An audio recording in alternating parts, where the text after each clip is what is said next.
One is an active energy, one is a receptive energy. And every human being carries both. That's the polarity of the planet. Not necessarily that I'm going to be happy today and I'm going to go into deep, dark depression tomorrow. That's something we've created out of that. Used to be in the old days when all our grandparents were earth walkers, that they knew that during certain cycles, that's time to stay home, do crafts, prepare the hides, indoor, nap time kind of things. Storytelling. It's not a time for a human being to be out in the world trying to get a lot of things done. That is for spring and fall. These are the really active times. Summer and winter, those are designed for family time, for being together, for making ourselves as one whole. There's a lesson that we have in our medicine walk of the wheel that is called, together we walk as one touching. It's one touching. That's the understanding that we each have our path to walk on, but it touches everybody else. We are one. There's no way to be here and have me do something, and whether Alberto or Maria Teresa or Brooke or Linda or anybody else that's here is clear across the face of the earth, if I do something, it's going to affect them. Same way, they do something, it's going to affect me. Now, fortunately, I know all these people are doing magnificent things, so I'm very happy at my house. But all those things that are happening out there that are not so good, they also affect us. They affect us. So what do we do about it? What do we do about it?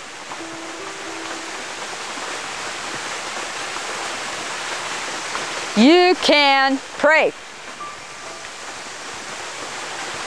You can pray. When we were up on Hopi recently with Grandfather Martin, he told us the most powerful technological thing that there is on earth is the human prayer. We can sit and talk and we can share. And we can dream and we can find ways to implement a philosophy that speaks of peace. But mostly we can walk it every day in how we live our lives. I can't change anybody. I can just live my life. And if somebody sees how I live my life and that makes a difference in their life, then I have helped them. But I can't change anybody. They have to do it themselves. I can teach them tools of the earth. I can share the stories. But a person has to make the conscious decision within themselves to be responsible. Or nothing I do for them is going to change anything. And I will be throwing away my power as well. We have a practice that's hard for people to understand. It's called non-interference. Like I said earlier, everybody has the right to their own evolution, however they choose to walk that. So we do. A lot of our lessons received as children, non-interference is practiced. My grandpa would let me go make all kinds of mistakes. And then he'd sit there and he'd smile and he goes, "Now you want to try it my way? You want to do it? You want a little easier way to do it?" This is what the ways of earth are. It may seem like we have a bunch of stuff here that nobody's ever going to understand. When I didn't bring my mesa because I asked my allies here, who wants to come play? Right? I walked through the house, who wants to go? And they picked themselves. Well, I started to pack up my mesa, which is very similar to the Incan mesa, and they said, "Whoa, you're going about women's medicine. What do you use us for?" Action. Action. So all my women's things came, and all my male stuff stayed at home. I have granddaughters. I love it. My oldest granddaughter, she just turned 14.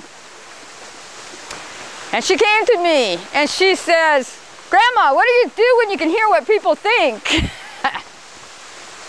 These are our children now. They have what we're looking to have. I told her you have to be really careful about what you tell people right now. You have to be with someone and see, would they be receptive to this? Are they someone that you could tell this to, that you know this? And that broke my heart. It broke my heart that I had to tell this up-and-coming medicine woman, so pure, with such clarity of vision, that she had to be careful who she talked to. We do this for our children. We do this for the next 7 generations. We do this for the 7 generations back and even further. We have this prophecy called 7 Generations Prophecy, which says that anything I do in this lifetime, in this moment, affects that far forward and that far backwards. We do a healing with people,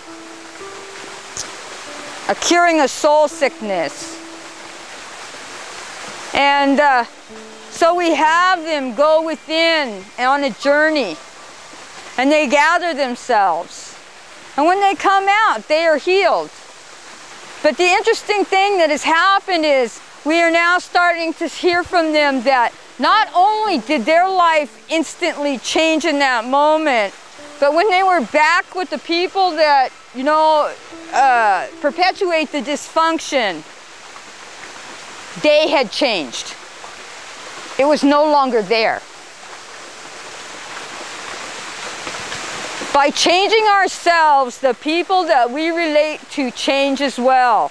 Because they can no longer come to you and act the same, because you will not act the same. And they have to adjust accordingly if they are to be in relationship with you.